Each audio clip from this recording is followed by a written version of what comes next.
Hey, what is up? I am sitting here in Harrisburg, Pennsylvania in a rental car in the middle of a rainstorm, and I'll get into a little bit later why. But I wanted to post a video and I wanted to just kind of check in on everybody. I know it has been a hot minute since I've posted anything, since I've gone live, since I've really communicated with anybody, and I wanted to kind of reach out and explain why. This is completely unscripted, completely unedited. I just had some extra time to kill and thought it was beyond past time for me to check in with you guys. So I'm alive. Everything is great. I cannot log into Discord whatsoever. I've given up completely on Discord. Will not be returning to Discord ever. Unless they figure out a way for me to get back into my original account. I have no desire to make another one and go through all of that.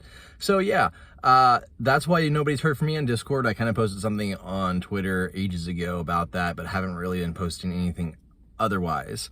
And there's a lot of reasons why.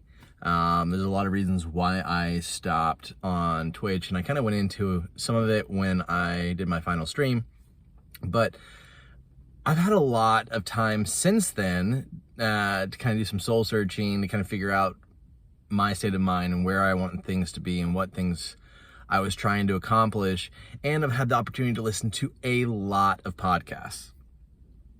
And there's kind of a running theme in a lot of the podcasts that I listen to. I'm going to link them all in the description below once I am back home and have the opportunity to link everything easily and not post this from my phone.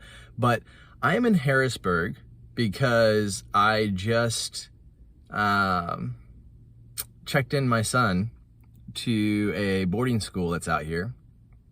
It's an incredible opportunity for him. It's something I never thought in a million years I would have ever been doing for him, but it's such a great potential. There's so much opportunity.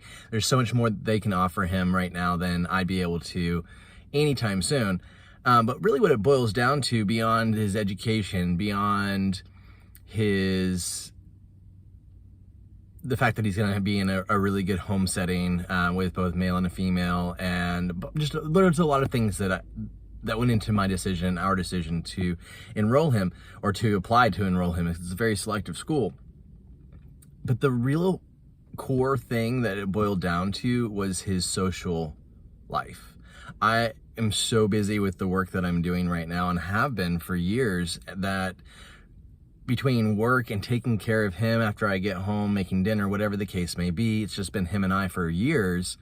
I really didn't have the energy left over at the end of the day in any given week to take him out and do things with him like he really needs and wants, especially finding ways for him to interact with other kids. I tried when I could. I mean, we moved to Oklahoma to be around his cousins. And this is a really long-winded explanation, but I'll get to why I'm talking about all of this, and I think it'll really resonate with a lot of people. And I'm going to leave you guys my phone number at the end. So yeah, if you ever want to text me, call me. You don't want to miss that. I'm 100% serious. Going to leave my phone number at the end of this video. But so I wasn't able to really get him plugged into the things that he wanted to do. I wasn't really able to get him plugged into the activities he wanted to do, or have the circle of friends that he really desperately craved.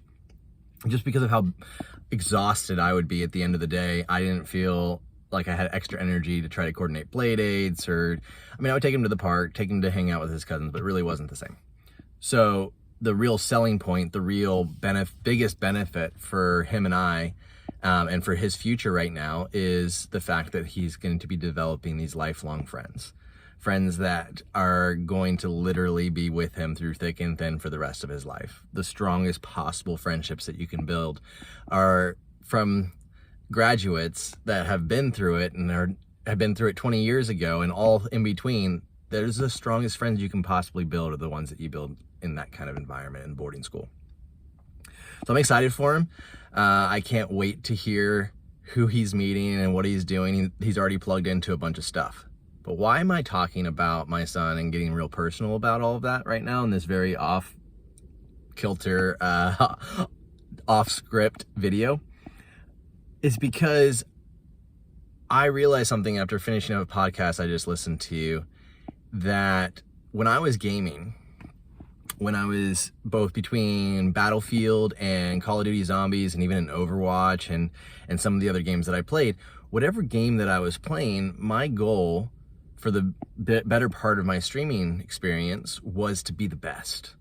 To, in Battlefield, be one of the best pilots, right? I moved my way up the ranks and sat there for a little while on the worldwide leaderboards, and that was fun. In Zombies, same sort of thing. We ended up trying to do speed runs and trying to do Easter egg figuring things out, or runs, whatever you want to call it. It was to try to be the best. I mean, it's to try to kind of push yourself to exceed, or push myself to exceed. You have to, again, this is unedited, so forgive the exposure correction there by moving my hands. But what I realized today, for the first time, and I apologize that this has taken so long to come to this realization, but what I realized today was that the only way that I was able to get anywhere close to where I was on the leaderboards, the only way that I was able to get those runs and even go for the high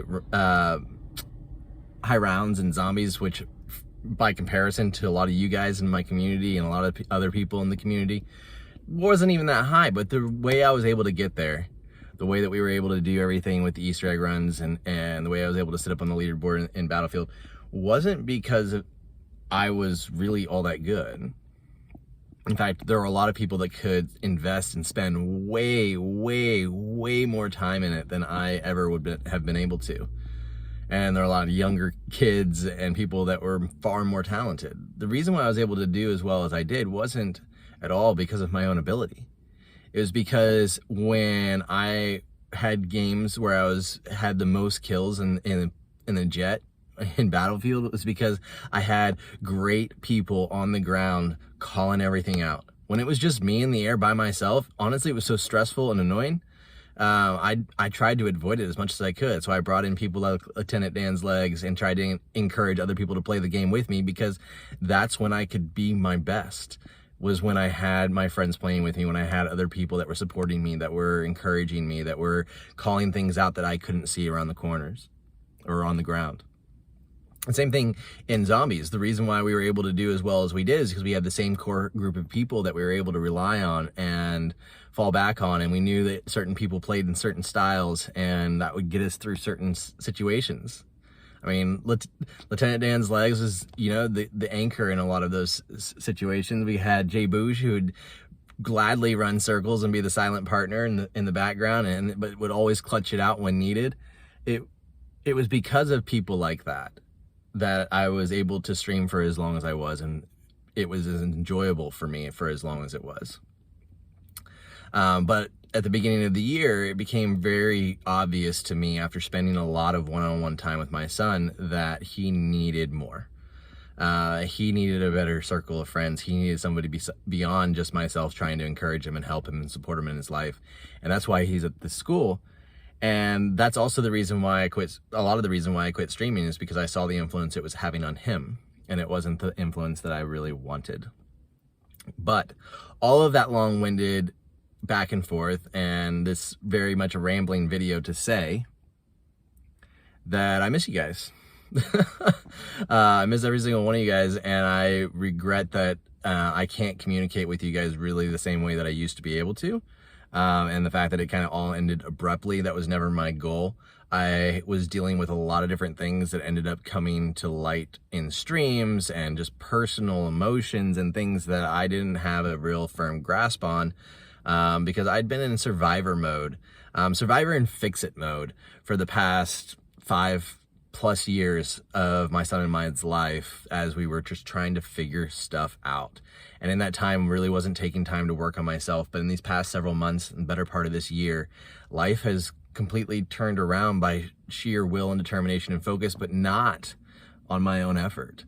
If I just try to do it on my own, I don't even want to I don't want to think about it, to be perfectly honest. The only reason that am at this point in my life where things are starting to fall together is because I've relied on my friends, and I've relied on my family, and I've really been able to turn to them in my times of need. But beyond that, And I know this is going to be kind of polarizing for a lot of people, and I've always tiptoed around it up until this past year of streaming, and I've been a little bit more public with it, but it really does come down to it, guys. I highly encourage you to find something that you believe in. That's the most basic way of saying it.